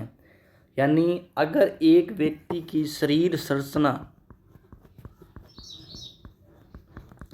ठीक है, शरीर संरचना कैसी है, व्यक्ति मोटा है, नाटा है, पतला है, स्वस्थ है, तो सबसे पहले व्यक्ति का जो आयाम है वह इस पर तय होता है कि व्यक्ति का जो शरीर संरचना है वह कैसी है। इस आधार पर हम देखकर मोटा मोटा यह पता लगा सकते हैं कि व्यक्ति किस प्रकार का है। ठीक है, जैसे दुबला पतला, इनके हमने पढ़े थे कि इनकी विशेषताएं क्या होती हैं। ये चिड़चिड़े होते हैं, मोटे लोग होते हैं वो क्या होते हैं, मधुमस्त होते हैं, अपने आप में मस्त रहते हैं। ठीक है, जो सर्वप्रथम प्राथमिक आयाम है वह है शरीर संरचना, व्यक्ति की बनावट।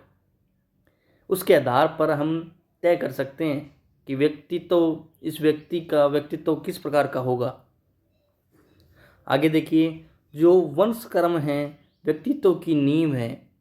कहने का अर्थ इसका समझिए, जो हमारे पूर्वज है उनका जो डीएनए है, ठीक है, उनसे हम बने हैं, तो वो डीएनए की हमारी जो शरीर की बनावट किस प्रकार की बनेगी उसकी नींव है। मैंने आपको पहले भी बताया था कि अगर एक व्यक्ति के माता पिता क्या है, बोने हैं, तो उनकी जो भावी पीढ़ी है, आने वाली संतान है, वह बोनी ही होगी। ठीक है, वो हमारे माता पिता के जो जीन हैं, डीएनए हैं, वो हमारी नींव है। ठीक है, जिसके ऊपर वातावरण की मदद के साथ सुंदर ढांचा खड़ा किया जाता है। हमने जब व्यक्तित्व के प्रभाव देखे, उसमें मैंने आपको बताया था वंश कर्म और वातावरण किस प्रकार व्यक्ति की वृद्धि और विकास को प्रभावित करते हैं। इस बात को मैंने आपको भली भांति अच्छी तरीके से बताया था। ठीक है, वंश कर्म अगर ये व्यक्ति का अच्छा होगा और उसको अच्छा वातावरण मिल जाए तो उसका शरीर का जो ढांचा है वह बहुत ही सुंदर बनेगा। वंश कर्म और वातावरण किस प्रकार व्यक्ति के जीवन पर प्रभाव डालते हैं, ये मैंने आपको अच्छे से पढ़ा दिया है। अगर आपको अभी तक समझ में नहीं आया है तो आप पीछे की कक्षा देखें। आगे देखिए, शरीर की ऊंचाई, बनावट, पेशियों से निर्मित ढांचे को देखने वालों पर अच्छा प्रभाव पड़ता है। देखिए दोस्तों, अगर आपकी अच्छी हाइट है, आपकी जो बनावट है वो एकदम परफेक्ट है, ये नहीं है कि आपका नाक लंबा है, आपके कान बड़े बड़े हैं, ठीक है, इस प्रकार नहीं है। पेशियाँ हैं वो एकत्रित है, ठीक है, ऐसा नहीं है कि आपका पेट है वो तोंद बाहर आ रखा है। ठीक है, मतलब आप पूरी तरह से परफेक्ट हैं। ठीक है, तो आप देखिए, जब आप एक अच्छे बॉडी बिल्ड वाले व्यक्ति हैं तो दूसरे जब आपको देखते हैं तो उन पर आपका कैसा प्रभाव पड़ता है, सकारात्मक ही पड़ेगा। अगर आपको लड़के देखेंगे तो बोलेंगे काश मेरी भी बॉडी ऐसी होती। ठीक है, इसके अपोजिट आप खुद सोच सकते हो। अगले महान विद्वान है नकृत्य। नकृत्य का वर्गीकरण हमने शरीर वर्गीकरण पढ़ा, वहाँ पर पढ़ा था मैक्रो, माइक्रो एंड मिक्स।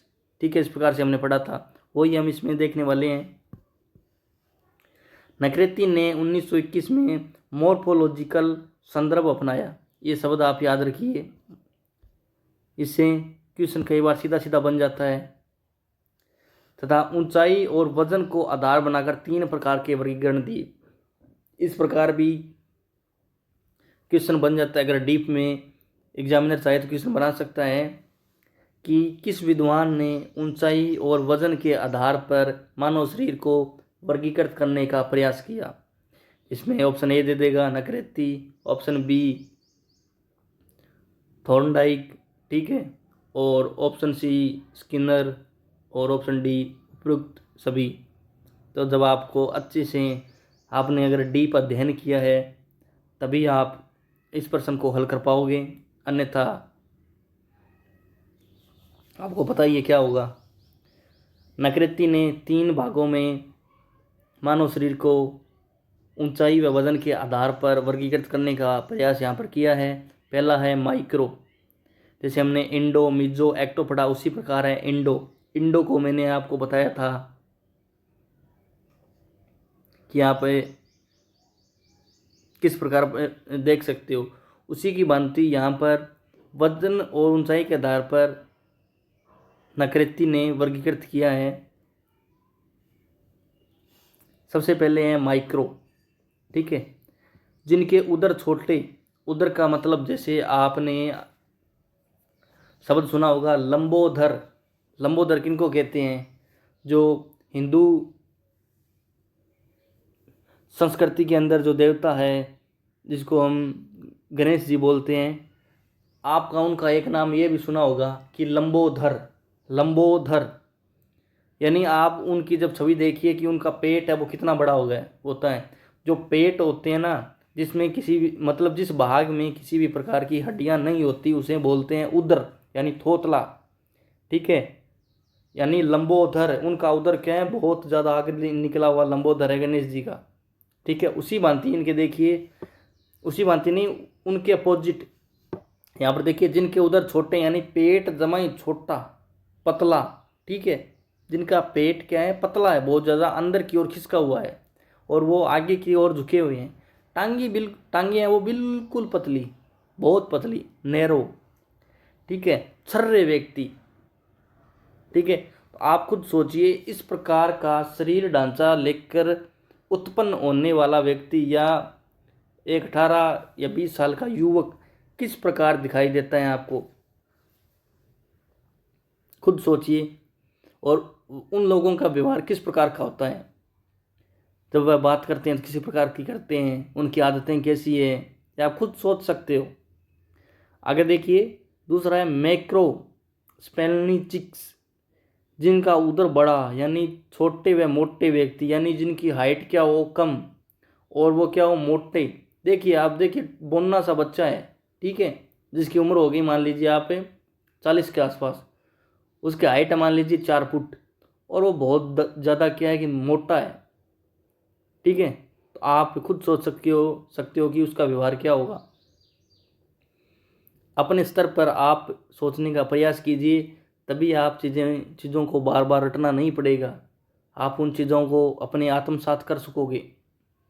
दूसरा है नॉर्मो, जिनके शरीर का विकास संतुलित हुआ है, मतलब एक हीरो टाइप बॉडी होती है ना, ये उनकी बात कर रहा है। उनका व्यवहार किस प्रकार होगा, आप खुद सोच सकते हो। आगे देखिए, क्रेस्मर ने ग्रीक शब्दावली के अनुसार अपनी पुस्तक फिजिक्यू एंड करैक्टर के अनुसार 4 प्रकार के व्यक्तित्व बताए हैं। दोस्तों कुछ पुस्तकें मैंने आपको एक पीछे भी पुस्तक बताई थी, और ये पुस्तक है, आप कुछ पुस्तक हैं इनका आप नोट कर लीजिए। ये पूरे सिलेबस में 5 से 7 के बीच पुस्तकें हैं। अगर आप इनको एक जगह नोट कर लेते हो तो परीक्षा से पूर्व आप इनको एक नज़र में समग्र रूप में इनको पढ़ सकते हो, आपको इधर उधर भागने की आवश्यकता नहीं पड़ेगी।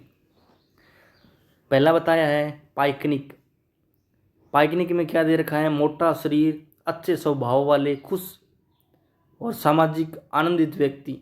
जैसे एक मोटे व्यक्ति की विशेषता होती है ना, उसी प्रकार। अगला है एथलेटिक, शरीर मजबूत तथा संतुलित, जोशीले स्वभाव से, सामाजिक समायोजन गुण। मुझे लगता है दोस्तों ये सारे गुण है ना, ये सारे गुण आप में हैं। अगर आप एक खिलाड़ी हो ना अच्छे, तो ये गुण सारे आप में जरूर होंगे। ठीक है। तीसरा है एस्थेनिक, पतले, लंबी टांगें, छर्रे, भावनात्मक व्यक्ति, कल्पनाशील, आदर्शवादी, एक्टो। ठीक है, एक्टो टाइप के व्यक्ति। ये भी मैंने आपको पीछे बता दिया है, इसमें कुछ बताने वाली बात नहीं है। तीसरा डायप्लास्टिक, अविकसित तथा मिश्रित। इसमें दिव्यांग, विकलांग और जो जिसको हम बोलते हैं ना कुपल, जो ना ही मेल होते हैं ना ही फीमेल होते हैं, उनको आप क्या बोलते हो, वही। अगला विद्वान है बर्न। बर्न के अनुसार 6 शरीर संरचनाओं का प्रकार निम्न है। निम्न प्रकार से उन्होंने बर्न ने दे रखा है।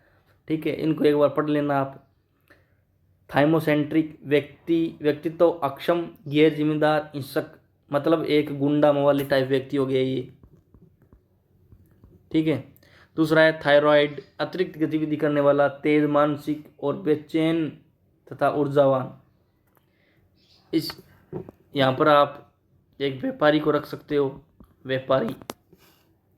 एड्रेनल, बहुत अधिक ऊर्जावान और शक्तिशाली, यहाँ पर एक खिलाड़ी को रख सकते हो। पिट्यूटरिक, पुरुषत्व से भरपूर व्यक्तित्व, यहाँ पर एक वासना वाले व्यक्ति को रख सकते हो आप। एडेटिक, बेचैन, असंतुष्ट, दूसरों से अलग रहना। ठीक है, ये मैंने आपको चिड़चिड़े व्यक्ति का स्वभाव, यहाँ पर एक आप चिड़चिड़ा व्यक्ति रख सकते हो, चिड़चिड़ा या बेईमान, घूसखोर। आगे है छठा गोनेडोसेंट्रिक, पुरुष की कमी। ये वो व्यक्ति हैं जिनमें पुरुष की कमी होती है या स्त्री की कमी होती है, मतलब वही जो मैंने आपको बताया था, क्या, जो ना ही मेल होते हैं ना ही फीमेल, मतलब ना ही मेल ना ही फीमेल। क्या हो गए आप बताइए, क्या हो गए। आगे देखिए, शेल्डन ने अपनी पुस्तक वेराइटीज ऑफ द टेम्परामेंट, इस पुस्तक को भी आप नोट कर लीजिए दोस्तों। अभी तक 3 पुस्तकें आ चुकी हैं, आप इनको एक जगह नोट कर लीजिए। वेराइटीज ऑफ द टेम्परामेंट में शेल्डन, ये शेल्डन की पुस्तक है ना, बहुत इंपॉर्टेंट है। जो मैंने एक आपको पहली पुस्तक बताई थी और ये तीसरी पुस्तक, दोनों पे आप चेक मार्क लगा लेना इम्पोर्टेंट का। ये बहुत इंपॉर्टेंट पुस्तक है, 2018 की भर्ती में पूछी जा चुकी है। वेराइटीज ऑफ द टेम्परामेंट में शेल्डन ने 3 प्रकार के वर्गीकृत दिए हैं, एंडोमॉर्फिक, मेसोमॉर्फिक, एक्टोमॉर्फिक। एंडो में गोले, मोटे, मुलायम शरीर वाले व्यक्ति, प्रतिक्रिया में सुस्त, सामाजिक, अपने आप में मधुमस्त रहने वाले व्यक्ति। दूसरे मेसोमॉर्फिक, पूर्ण विकसित, एक हीरो टाइप। ठीक है। और एक्टोमॉर्फिक में हो गए कमजोर, ये पतले व्यक्ति बिल्कुल ही। आगे देखिए, हमने व्यक्तित्व के आयाम हम पढ़ रहे हैं, उसमें हमने पहला शारीरिक आयाम पढ़ लिया है। अब हम पढ़ेंगे मानसिक व बौद्धिक आयाम। ठीक है, हम सिलेबस के एक एक टॉपिक को पकड़ कर चलेंगे ताकि हमारा कोई भी टॉपिक छूट ना पाए। दूसरा है मानसिक व बौद्धिक आयाम। इस आधार पर महान विद्वान हिप्पोक्रेट्स ने विचारों व व्यवहार पर आधारित, किन पर, विचार, ठीक है, यहाँ पर शब्द देखिए आप, विचार व व्यवहार पर आधारित गुणों के आधार पर निम्न प्रकार बताए हैं। किस प्रकार क्वेश्चन बनेगा मैंने आपको पीछे जिक्र कर दिया है कि इससे किस प्रकार का क्वेश्चन बन सकता है, एग्जामिनर बना सकता है। पहला है काला बाइला, ठीक है, बुरे व्यवहार वाले, तनावग्रस्त, कुंठित तथा निराशावादी, मतलब एक मवाली या गुंडा। ठीक है, इस प्रकार है ना, आप इन शब्दों की जो लाइनें दे रखी हैं इनके पीछे आप ऐसे शब्द लगा लीजिए जिनसे आपको याद रहे। काला वाला व्यक्ति किसे कहते हैं, तो गुंडा, मवाली। आप खुद आपके दिमाग में एक छवि बनने लगेगी जिससे आप चीज़ों को अपने आत्मसात कर सकोगे, अच्छे से अध्ययन कर सकोगे। या याद रख सकोगे लंबे समय तक। पीला बाइला, पीला बाइला चिड़चिड़े, जल्दी गुस्सा करने वाले, मजबूत व कल्पनाशील। ठीक है दोस्तों, आगे देखिए।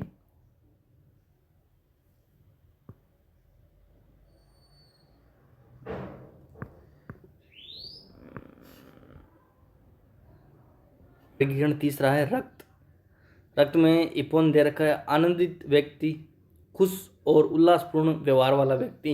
इसमें आप अपने आप को रख सकते हो, यानी मी लगा लीजिए आप, या हीरो टाइप व्यक्ति। ठीक है। चौथा है फ्लेगम, सुस्त शांत व्यवहार वाला व्यक्ति, मतलब सीधा साधा। जैसे आप बोलते हो ना, ये तो बिल्कुल ही गाय है, गाय, ये उसी गाय के अनुरूप वाला व्यक्ति। ठीक है दोस्तों, जो जो लगती है ना ये बच्चा बहुत गाय है, गाय, जब आप उसको आंतरिक रूप से देखते हो तब आपको पता चलता है कि गाय है या क्या है। अगला है जूंग। जूंग ने मनोवैज्ञानिक लक्षणों के आधार पर व्यक्तित्व का निम्न वर्गीकरण किया है। दोस्तों ये जूंग की पुस्तक है, ये भी इंपॉर्टेंट्स है, इनको भी आप नोट कर लीजिए। जूंग ने अपनी पुस्तक साइकोलॉजिक्स टाइप्स में व्यक्तित्व के दो प्रकार बताए हैं। पहला व्यक्ति है अंतर्मुखी और दूसरा व्यक्ति है बहिर्मुखी। ठीक है, और इसमें एक चौथा भी तीसरा भी आता है जिसको बोलते हैं उभयमुखी। ठीक है, अंतर्मुखी वो व्यक्ति होते हैं जो दोस्तों अपने आप में खोए रहते हैं। बहिर्मुखी वो रहते हैं जो समाज के साथ अधिक मिलजुल कर रहते हैं। और अभयमुखी, अंतर्मुखी तथा बहिर्मुखी दोनों वर्गों के गुण संतुलित होते हैं, मतलब वो जरूरत पड़ने पर अंतर्मुखी भी हो सकते हैं और बहिर्मुखी भी हो सकते हैं। ठीक है, यहाँ पर देखिए अंतर्मुखी व्यक्ति, अंतर्मुखी व्यक्तित्व वाले व्यक्ति। ठीक है, अंतर्मुखी व्यक्ति अपने आप में अधिक रुचि लेते हैं। ठीक है, मतलब वो ऐसा मानते हैं कि मुझसे सुंदर कोई नहीं है, इस दुनिया में मैं ही हूँ सबसे अधिक सुंदर। वो मतलब अपने आप में इस प्रकार से खोए रहते हैं। ठीक है, वो क्या करते हैं, अकेले में अपने आप को आईने में देखते रहते हैं। दोस्तों आपको खुद को सोचना चाहिए कि आप में भी इस प्रकार के कोई गुण तो नहीं है। अगर आप में इस प्रकार के गुण हैं तो अभी आप समझ सकते हो, अन्यथा जब हम व्यक्तित्व के आयाम जितने भी सारे पढ़ेंगे, इसके बाद और भी आयाम हैं, वैचारिक आयाम है, सामाजिक आयाम है, आर्थिक आयाम है, तो आपको आप किस प्रकार के व्यक्ति हो, आपको अपने मस्तिष्क में अपने आप की छवि बन जाएगी। अगर आप अंतर्मुखी व्यक्ति हो तो आप में ये गुण है तो आप अंतर्मुखी हो। ठीक है, अंतर्मुखी व्यक्ति अपने आप में अधिक रुचि लेते हैं, उनमें आंतरिक विश्लेषण की मात्रा बहुत अधिक होती है। मतलब क्या है कि वो अपने मस्तिष्क में खुद ही प्रश्न खड़ा करते हैं, खुद भी उसका उत्तर देते हैं। इस प्रकार वह खुश रहते हैं, ना दूसरों से लेना देना, अपने आप में मस्त रहना, यही उनकी गतिविधि रहती हैं। इसके बाद अगली लाइन देखिए, इस व्यक्तित्व के मनुष्य दार्शनिक और विचारक होते हैं। हाँ दोस्तों, जो व्यक्ति अपने आप में प्रश्न करता है, उसी से प्रश्न से अपने मस्तिष्क में अपने विचारों से उसका आंसर उत्तर ढूंढने का प्रयास करता है, इस प्रकार के व्यक्ति को वैज्ञानिक दार्शनिक व्यक्ति भी कहते हैं। क्या इस प्रकार के आप व्यक्ति हो? जैसे दोस्तों इसमें प्लेटो, अरस्तु, थॉर्नडाइक, स्किनर, बहुत सारे विद्वान आते हैं। आगे देखिए, ऐसे व्यक्ति तो आत्म केंद्रित, शर्मीले, रिजर्व तथा एकांतरित प्रिय होते हैं। इस प्रकार के व्यक्ति क्या होते हैं, दूसरों से मिलते ज़्यादा नहीं हैं, अकेले रहते हैं, अंदर रहते हुए अपने शोध कार्य करते रहते हैं। आगे देखिए, ये आसानी से मित्र नहीं बनते तथा सामाजिक कार्यक्रम में सक्रिय नहीं होते। आपने कभी देखा है कि प्लेटो ने जागरण में भाग लिया या अरस्तु समाज सेवा करता हुआ पाया गया? ये दोस्तों ऐसे नहीं होते हैं, ये एकांत में रहते हैं, ना ही किसी के मित्र बनते। आपने सुना है कि प्लेटो का मित्र कोई था? ऐसा नहीं होगा। ऐसा आ सकता है प्लेटो का कोई शिष्य था, प्रत्यक्ष रूप में प्लेटो का कोई शिष्य नहीं था। प्लेटो ने जहाँ तक शोध कार्य किया, उसके प्लेटो के गुजर जाने के बाद वहीं से शोध कार्य करने वाले प्लेटो के शिष्य कहलाए थे। ऐसा नहीं है कि प्लेटो ने अपने जीवन के दौरान उनको शिक्षा दीक्षा दी थी, नहीं, ऐसा नहीं है। आगे जूंग ने अंतर्मुखी व्यक्ति को विचार प्रधान, भाव प्रधान, तर्क प्रधान तथा दिव्य वृष्टि प्रधान रूपों में विभक्त किया है। ठीक है, जुम को आप इतना याद न रखिए। आगे देखिए बहुर्मुखी व्यक्ति। ये जो बहिर्मुखी व्यक्ति होते हैं ये सामाजिक होते हैं दोस्तों। बहुर्मुखी व्यक्तियों में आत्मविश्वास होता है। ठीक है, वे सामाजिक होते हैं तथा आसानी से मित्र बना लेते हैं। बहुर्मुखी व्यक्तित्व वाले मनुष्य को सुझाव बाह्य तत्वों की ओर होता है। देखिए दोस्तों, जो बात बात पर क्या करते हैं कि राय देते हैं, अपने आप से उनसे कुछ होता नहीं है। आप उनसे कुछ भी पूछ लीजिए, उनके पास ज्ञान का अपार भंडार होता है। ठीक है, और अपने आप में उनके पास करने के लिए कुछ नहीं होता, दूसरों को पूरा दिन राय देते रहते हैं। इस प्रकार के व्यक्ति बहुर्मुखी होते हैं। ये संसार के भौतिक और सामाजिक लक्ष्यों में विशेष रुचि रखते हैं, यानी दुनिया में क्या चल रहा है, ठीक है, क्या घटनाएं घटित हो रही है, इन पर इनका दिमाग अधिक चलता है और इनको जानने में इनकी रुचि अधिक रहती है। इस श्रेणी में अभिनेता, नेता व सामाजिक कार्यकर्ता आते हैं। क्या आप भी इनमें से कोई हो? सोचिए आप किस प्रकार के व्यक्ति हो। मुझे तो लग रहा है आप अभी ना अंतर्मुखी हो ना बहिर्मुखी हो। आगे देखिए आशावादी तथा परिस्थिति के अनुरूप अपने आप को ढालने वाले होते हैं। कहने का अर्थ होता है कि मान लीजिए कहीं लड़ाई झगड़ा हो गया और ऐसा लगता हो कि अब हम पिटीसने वाले हैं, तो वह परिस्थिति के अनुरूप अपने आप को इस प्रकार से गायब कर लेते हैं कि मान लीजिए वो आपसे कुछ वर्षों तक मिले ही न हो। आगे देखिए अभयमुखी। इनमें अंतर्मुखी तथा बहिर्मुखी दोनों वर्गों के गुण संतुलित होते हैं। दोस्तों, अगर मेरे विचारों से व्यक्ति का मानसिक वर्गीकरण में हो तो व्यक्ति उभयमुखी ही होना चाहिए। क्यों होना चाहिए वो आप इसमें देखेंगे। ये किसी भी स्थिति में स्वयं को ढाल लेते हैं तथा इन्हें विकासोन्मुखी भी कहा जाता है। ये हमेशा वृद्धि की ओर जहाँ विकास हो रहा है उन्हीं में ही पाए जाते हैं।